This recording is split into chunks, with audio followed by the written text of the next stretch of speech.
Chào bạn, hình như có nhiều hội viên bị sốc bởi một hình ảnh trong lễ diễu binh kỷ niệm chiến thắng Thế chiến II của Trung Quốc.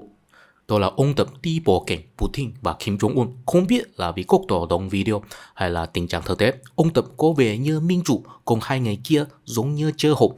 Chỉ thiếu nhà lãnh đạo Iran nữa thì một liên minh tân trục chống phương Tây sẽ chính thức ra mắt. Mình cũng thấy hình ảnh này có ý nghĩa tượng trưng rất lớn. Mấy năm trước, trong lễ diễu binh kỷ niệm 70 năm kháng chiến, Kim Jong-un không tham gia. Thay vào đó, Park Geun-hye đi cạnh ông tập, Putin cũng không đi cận với ông tập như năm nay. Ngoài ra, lúc đó cũng có nhiều lãnh đạo phương Tây tham dự, còn năm nay thì gần như không. Trump cũng đăng một post rằng câu hỏi lớn cần được trả lời là liệu chủ tịch tập của Trung Quốc có nhắc đến khối lượng hỗ trợ to lớn và máu mà nước Mỹ đã dành cho Trung Quốc để giúp nước này giành tự do khỏi một kẻ xâm lược nước ngoài vô cùng thục địch hay không. Cũng xin gửi lời chào của tôi đến Putin và Kim Jong-un khi các vị cùng nhau âm mưu chống lại nước Mỹ. Phát ngôn này lại khác hẳn với không khí thân thiện lúc Trump cả 3 ngày này trong thời gian qua.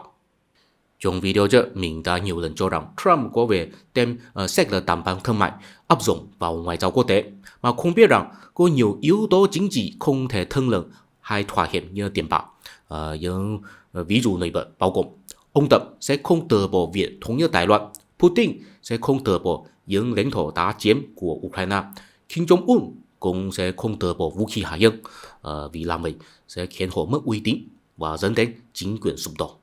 Nhưng gần đây Trump cũng đưa ra một chiêu khéo léo, đó là buộc Putin phải ra mắt đàm phán thông qua việc áp thuế nặng 50% với Ấn Độ. Trước đây mình nghĩ rằng sau khi Trump đã gặp Putin tại Alaska thì sẽ thả Ấn Độ đi, nhưng thực tế không phải vậy. Trump muốn tiếp tục buộc Putin cùng đàm phán với Zelensky, và thái độ của Putin cũng đã nhẹ nhàng hơn, từ chối hoàn toàn từ chối gặp Zelensky, đến nay đã tỏ ra đồng ý gặp nếu Zelensky đến Moscow. Tuy nhiên, mình thấy Zelensky không muốn trở vì Trump cũng tham gia. Thủ tướng Ấn Độ Modi cũng phản kích, cùng Putin đi gặp ông Tập. Có vẻ Trump đã tới Ấn Độ đi làm bạn với đối thủ, nhưng mình thấy đó chỉ là màn biểu diễn, vì từ 200 năm trước, Ấn Độ đã luôn là đàn em của phương Tây rồi. Kết cấu lịch sử sẽ quyết định phần lớn không gian hành động nhất thể. Khi mình viết bài này, dường như Ấn Độ chỉ đối phó Mỹ bằng thuế quan khống, muốn nước Mỹ buôn lậu để họ tiếp tục mua xăng dầu từ Nga. Dù thế nào, mình thấy thế giới hai cực đã rõ ràng hình thành. Có lẽ đối với nhiều người Việt sẽ thấy lo lắng, vì Việt Nam vốn là anh em tốt của Nga, Trung và Triều Tiên, cũng từng thực sự giao chiến với phương Tây nhiều năm.